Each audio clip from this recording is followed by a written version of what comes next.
What a glorious day and what a wonderful, special day it is for us as fathers.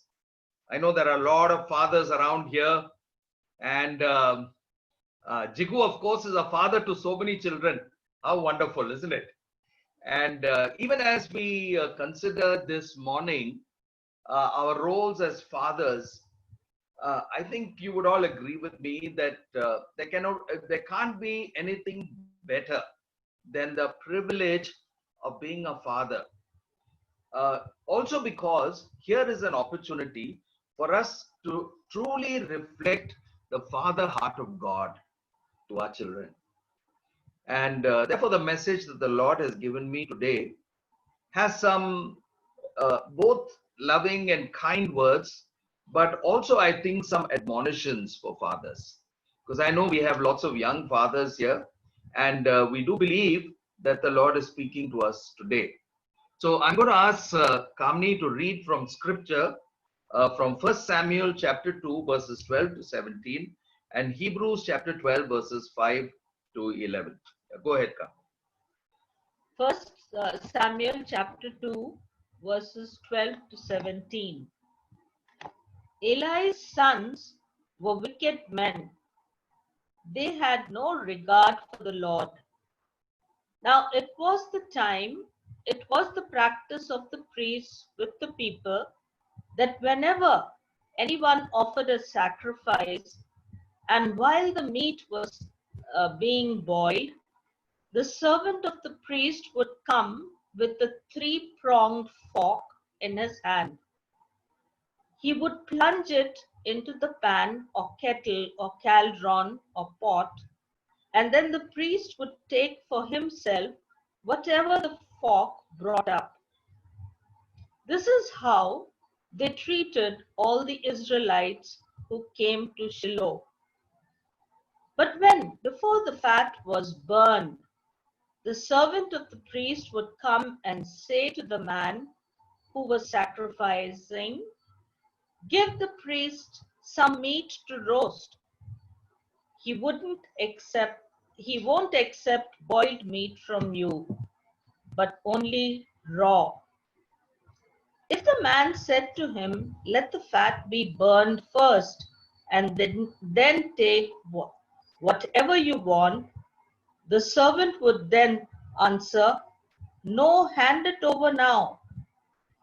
If you don't, I'll take it by force." This sin of the young man was very great in the Lord's sight, for they were treating the Lord's offering with contempt. Here ends the first lesson. The second is Hebrews chapter 12, verses 5 to 11.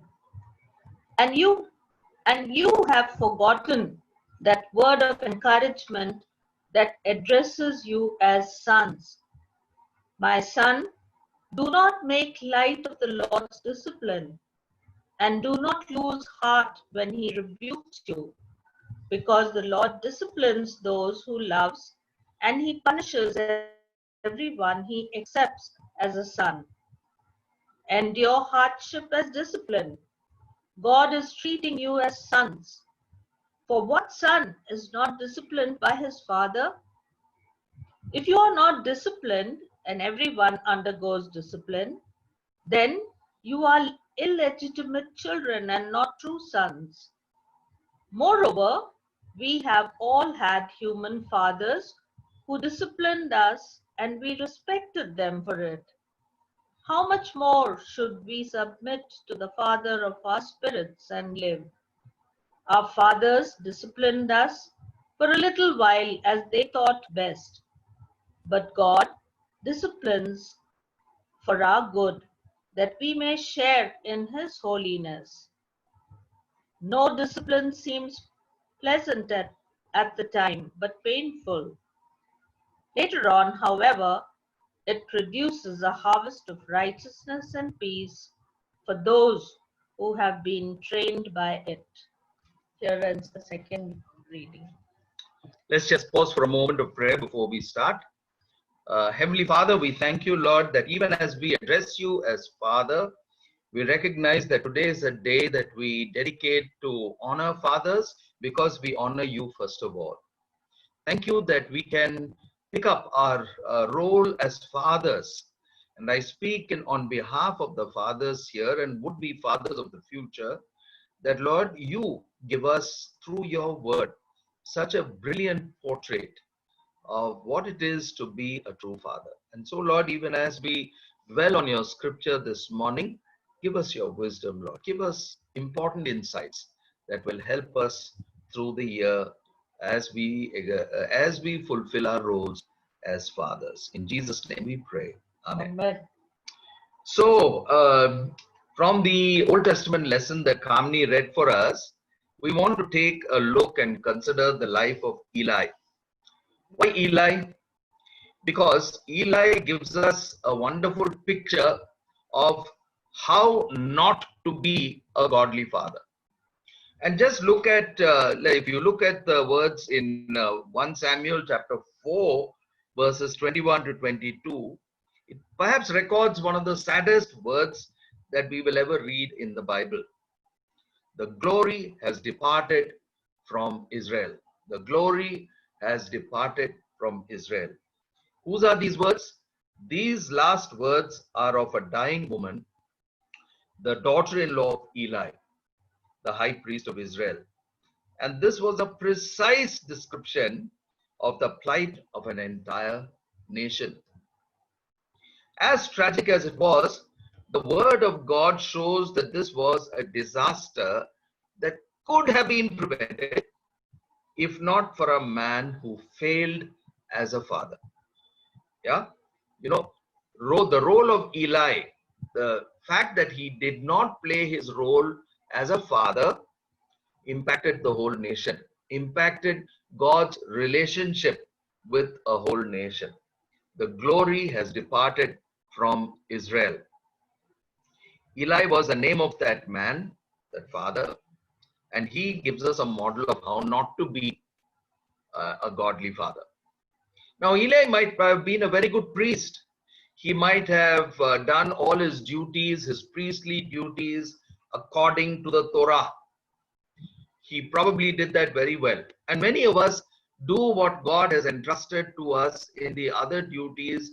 Maybe we are good teachers, maybe we are good speakers, maybe in the roles that God has placed us in the world, we are good people in that. Our performance is excellent. We are given awards and medals and recognition. But what happens at home? What is our role as a father? How do we fulfill that role? Eli was a poor father. Now, just like Eli, we can be righteous people, but we can fail as fathers. We can be, I cannot be satisfied with my relationship with God alone if that does not spill over into my relationship with my children. Today, even as we celebrate Father's Day, I want to draw your attention to 3 grave mistakes that Eli made as a father while raising his boys to be men, so that we should not repeat those mistakes. That will give us an insight of how to fulfill our roles as fathers. Number 1, here's the first mistake. Eli ignored the spiritual growth of his boys. Eli ignored the spiritual growth of his boys. Woe betide, my friends, if we neglect the spiritual growth of our children. Now, Eli was the father of 2 sons we know as Hophni and Phinehas. They were supposed to be his successors. In the Torah, the children of the high priest would follow in their father's footsteps.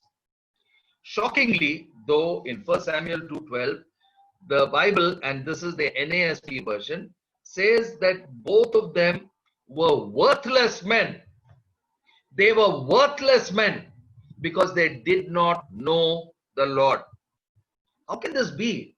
How is it possible that 2 sons growing up in an environment of a man who was the high priest of Israel for so many years did not learn anything from their father? Now, the author is not saying that Hophni and Phinehas lacked factual knowledge about God. I may know the Bible. I may know the lessons and the stories of the Bible, but that does not mean that I know the author of the Bible. Do I? I don't.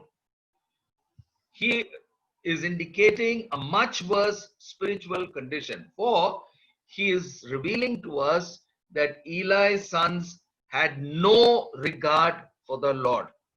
They had no regard for the Lord. It's a dangerous situation, my friends. Woe betide if we bring up our children ignoring their knowledge and their personal knowledge of the Lord. When we dedicate our children, we use the words from Proverbs: train up a child in the way he or she should go, so that when he is old, they will not depart from it. But what role do we play in that growth? That's the big question that we need to ask us today. Parenting is careful, it is intentional, and it has to be based on the word of God. Eli was a spiritually mature man. By himself, he was righteous.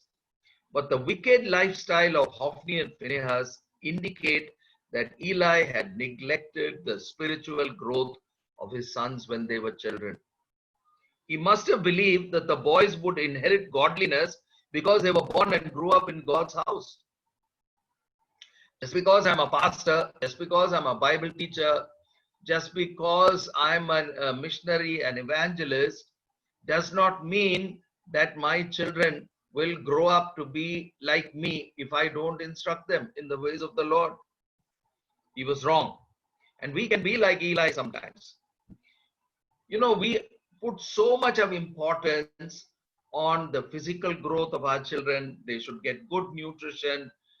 They must play sports. They must exercise themselves. They must have emotional maturity. They must have the best education, and we'll spend a lot of money sending them to the best schools, because we know that our children cannot inherit these things from us, right? But we don't seem to be paying much attention in many cases to their spiritual growth, because we seem to think that just because we live in a Christian home, we have our daily devotions, that our children will grow up to be warriors and spiritual warriors. That does not happen. There are many things that children inherit from us. They may inherit our looks, they may inherit our eye color, they may inherit our skin tone, our temperament, but not spiritual growth. Fathers, I hope you are listening to me. They don't inherit our spiritual growth. Then what can we do as fathers? We can't force our children to love the Lord. And I know in many missionary families, children have actually turned away from God because faith was tried to be thrust down their throats. Unless you memorize this verse this morning, you're not going to get your breakfast. How many of us have experienced that? We need to help our children love the word of Lord, taste and see that the Lord is good. And they will be able to do that when they see our own examples, isn't it? We can't force them. That is the work of the Holy Spirit. We need to pray for our children, yes, but we need to also instruct them. We can sow tiny seeds of faith into their lives on a daily basis. Now, that isn't an option. It's an ancient command, Deuteronomy 6, verses 6 to 9. And it's worth reading these. And these words which I command you today shall be in your heart. You shall teach them diligently to your children, and shall talk of them when you sit in your house, when you walk by the way, when you lie down, when you rise up. You shall bind them as a sign on your hand, and they shall be frontlets between your eyes. You shall write them on the doorposts of your house and on your gates. My friends, I think the thought behind it is important. Now, you can't go on quoting scripture at your children. You might put them off. But use every opportunity to talk about the goodness of God. Be strategic in the way you're doing it. Remember that every time you do that, you're planting a tiny seed into the life of your child. And that's a tremendous responsibility that you and I have. God is faithful. When we do our part as earthly fathers, our heavenly Father will do the rest. You know, well, when I teach, there's something that I always remember. I think it was from A.W. Tozer. I can't be sure, but I think it is. This is what he said. In everything between God and man, there are two parts: man's part and God's part. Man cannot do God's part, and God will not do man's part. So, man as a father has to play his role as a father and allow God to do the rest. But we need to play that basic role. I want to remind you that building up a child is easier than repairing a man. Building up a child is easier than repairing a man. When children are young, and that's why Jesus said, "Suffer little children to come to me," because it is at a tender, impressionable age that you can plant those seeds that will benefit the child in his or her future years. The Bible guarantees that our children will not abandon the ways of God after they reach manhood if we take time for training them in his ways. Proverbs 22:6. The second thing we need to realize is that Eli didn't teach God's principles to his boys. Hophni and Phinehas did not know God, that we have seen. Hence, they had no respect for God and his ways. So they were not afraid of robbing from God. The author of Samuel describes this in great detail, and Kamini read that passage to you. Now, let's try and understand this a bit, because there's so much of mumbo jumbo about this kind of animal sacrifices. I think it's good for us to know. Out of the sacrifices offered at the tabernacle, a portion was allocated to God. And what was that? The fat. Why the fat? The fat of the animal has always been considered the best or the choicest part of the animal. Various biblical commentaries, as well as cultural and anthropological studies, will substantiate this. And since the fat was the most valuable part of the animal, it belonged to God and held a particular sanctity. That is why it was not allowed to be eaten. Now, there are also two kinds of fats. One is the fat that was on the just below the animal skin, and that was called shuman in Hebrew. Shuman, Shuman. Now, that was okay, you could eat that. But what was not allowed to be eaten was the internal organ fat, the fat that covered the liver, covered the kidneys, and so on. That organ fat was called helev, Helev, in Hebrew. The deep internal organ fat was considered to be the most precious part of the animal. God wants our inward parts. You remember that from the Psalm? God wants the deepest parts of our lives, the parts that represent life.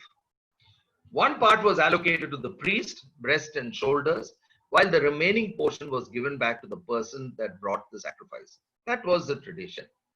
Now, Hophni and Phinehas, however, took whatever the fork, the three-pronged fork or the flesh hook brought up out of the pot, even before the fat was burnt.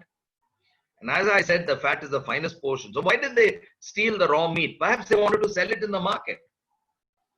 Perhaps they just wanted to defy God. You know, when you are in that position, you don't care about God's feelings. You don't care whether God is concerned or not. And then, my friends, you are treading on thin ice, dangerous ground. Not only that, they didn't hesitate to use violence to get what they wanted. Their greed was beyond measure. The Bible then says, "Thus the sin of the young men was very great in the sight of the Lord, for the Lord treated the offering of the Lord with contempt." Remember Cain and Abel? Abel brought an offering that was acceptable to the Lord because it was the best he could offer. Cain brought something that was secondhand, that was not the best. And therefore, God chose what is best. And that resulted in Cain being angry. God wants our best. And when people like Hophni and Phinehas don't know that, even though they are the priests of the sons of the high priest, whose fault is that? It's the fault of the father, isn't it? So there are three lessons here again. First, we must teach God's ways to our children. Eli failed to impart to his sons respect for God's ways, including the whole tradition of sacrifices and offerings. We may think it all so foolish at this point because Jesus Christ is our final sacrifice. We don't need to engage in all that. But let's look at it from that time. I mean, God had prescribed very clearly in his word, in the Torah, how sacrifices were to be done, and people were to adhere to that strictly.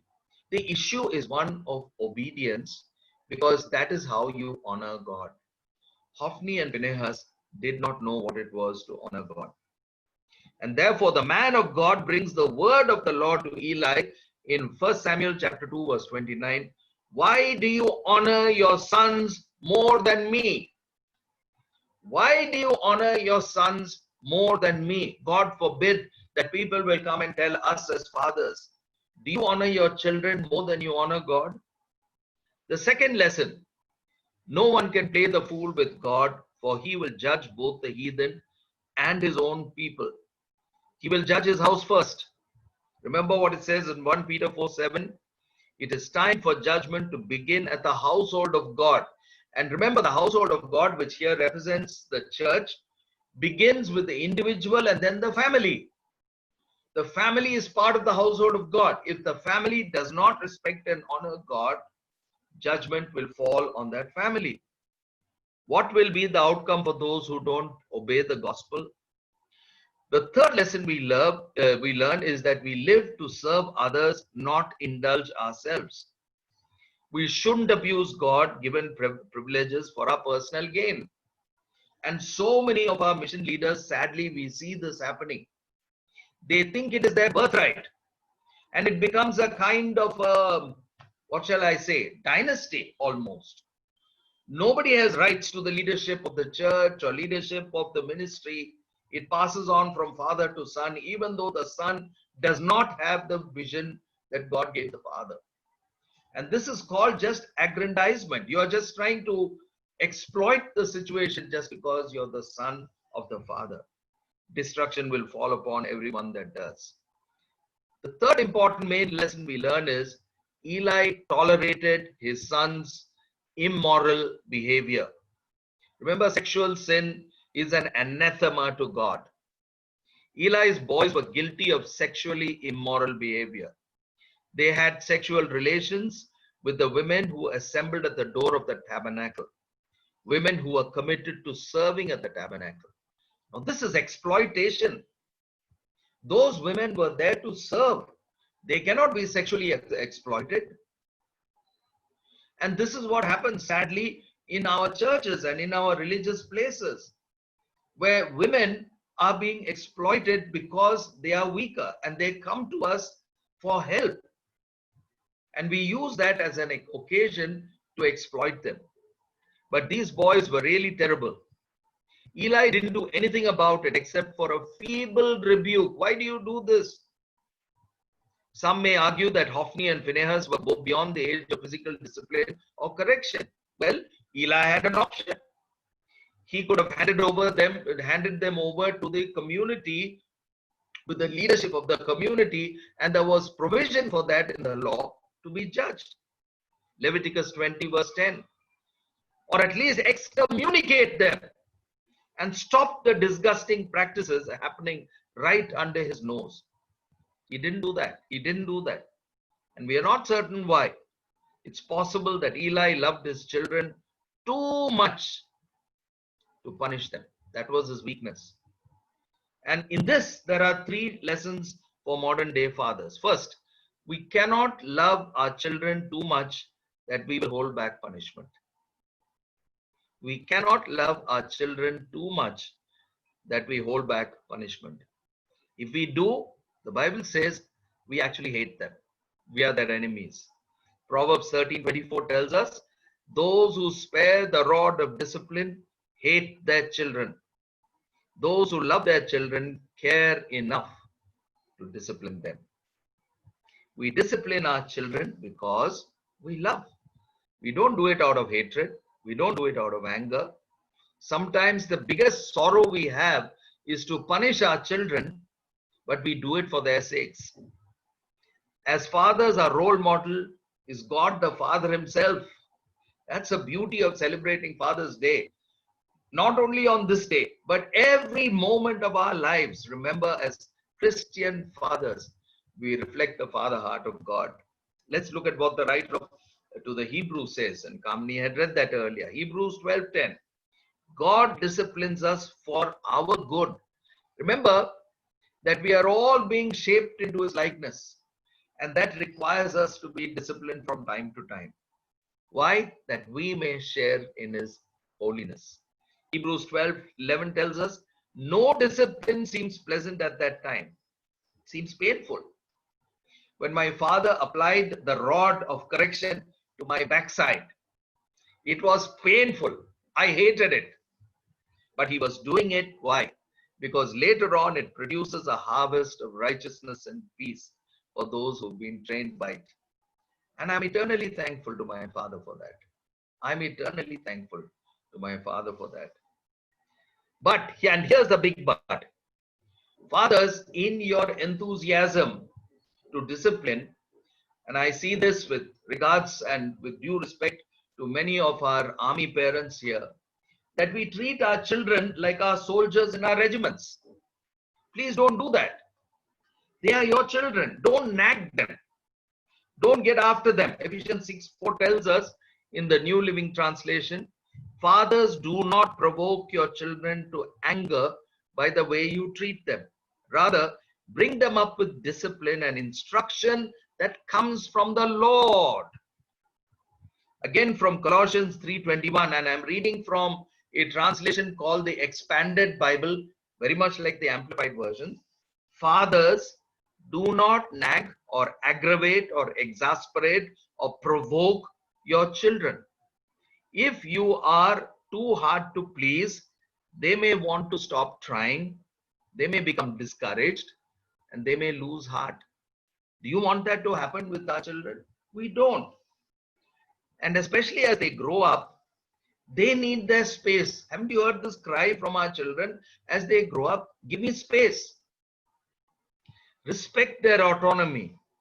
Let us remember the world they are growing up is far, far different from the world we grew up in. And I've heard so many fathers say, probably I've been guilty of it, in our days, this is what used to happen. They are not bothered about our days because they are living in their days. Let's remember the world they are growing up is filled with challenges that we never faced. Give them space to process it, but always be available to them. Second, we must discipline our children when it is necessary. Let's look at Proverbs 13:24. And let's look at what the writer of First Kings says of King David's parenting style. Now, here was a man who was after God's own heart. A man who wrote such beautiful psalms. But let's see what it says in 1 Kings chapter 1, verses 6 and 7. And this is about Adonijah, the son of Haggith, one of his wives. He exalted himself, saying, I will be king. And he prepared for himself chariots and horsemen and 50 men to run before him. And very interestingly, my friends, there is a statement in parentheses, in brackets. And what is that statement? That tells us all. And his father had not rebuked him at any time by saying, why have you done so? Why have you done so? And then continuing in that same statement in brackets, he was also very good looking, and his mother had borne him after Absalom. So probably his good looks and his mother came in the way of that disciplining. But we can't allow that to happen, my friends, because it will come back to bite us. That's what happened in the life of David, when both Absalom and Adonijah rebelled against the king. Thirdly, even if our children are grown up, discipline can and must be administered. And we do this in the presence of the community, in the church. If they are grown up and they are doing wrong, let's see what it says in Matthew 18:15-17, in the words of our Lord. If your brother sins and if our children sin, go, and they are old enough and we can't handle it ourselves, go and show his fault to him in private. If he listens to you, you have won him over. Verse 16, if he does not listen to you, take one or two with you, and these are people who are respected in the community, so that by the mouth of 2 or 3 witnesses, every fact may be confirmed. If he refuses to listen to them, tell it to the church, and even if he refuses to listen, even in the church, let him be to you as a Gentile or a tax collector. In other words, put him out of that community. Hand him over to Satan, as Paul would say. And it's tragic when that happens. But these are the steps that our Lord has recommended for the correction of our older children. So let's draw this to a conclusion. Eli brought destruction upon an entire nation by neglecting his fatherly responsibilities. Now, it might seem exaggerated to us. Maybe the way we treat our children may not result in the nation getting lost. But certainly it has a huge import on what will happen maybe in the lives of our children grow up to become, let's say, the head of an organization. But our parenting or the lack of parenting may have an influence on how he performs his duties. Let us never, fathers, let us never be guilty of that. The times may have changed, but the tremendous responsibility of a father remains. We are to raise our children to honor God and to serve others. When we do that, let's remember we are safeguarding the future of not only our nation, but the entire world. I read an article in the journal Psychology Today, and let me read this to you. I'm through in a few minutes. A recent surge of research has begun to shed light on fatherhood. While earlier studies often focused on quantitative measures such as the amount of time a father spends with his child, current research is exploring qualitative variables such as how that time is spent. Quality parent-child interactions are characterized by helping a child while respecting the child's independent efforts. The balance between being helpful and encouraging autonomy is achieved when a parent patiently stimulates active questioning, exploration, and problem solving by the child. And this is for young parents particularly. Allowing a child to experiment, even to fail, instills confidence. Whereas being too anxious to help by interrupting, interfering, and doing something for the child conveys the hidden message that the child is not capable.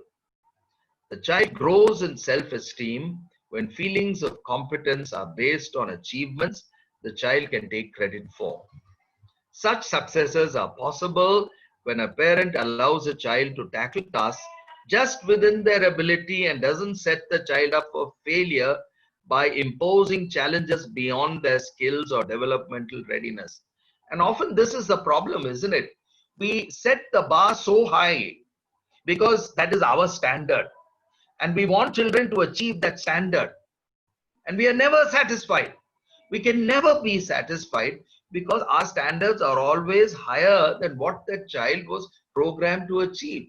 So isn't it better to give him the opportunity to succeed and then raise the bar a little bit and let him succeed and then raise the bar a little bit until he's able to reach the very limit of his competence, of his potential? Equally important are a parent's reactions to a child's efforts and performance. A child can readily tell if a parent is proud or disappointed, happy or frustrated. Even your body language shows that. Supportive or bored. When a child begins to perform under the pressure of wanting to please mom or dad, the former intrinsic joy can be replaced by anxiety or fear. A young man was to be sentenced to jail. The judge had known him from childhood, for he was well acquainted with his father, who was a famous legal scholar and the author of an exhaustive study entitled The Law of Trusts. Do you remember your father? Asked the judge. I remember him well, Your Honor, came the reply. Then, trying to probe the offender's conscience, the judge said, as you are about to be sentenced, and as you think of your wonderful dad, what do you remember most clearly about him? There was a pause. Then the judge received an answer he did not expect. I remember when I went to him for advice, he looked up at me from the book he was writing and he said, run along, boy, I'm busy. When I went to him for companionship, he turned me away saying, run along, son, this book must be finished. Your Honor, you remember him as a great lawyer.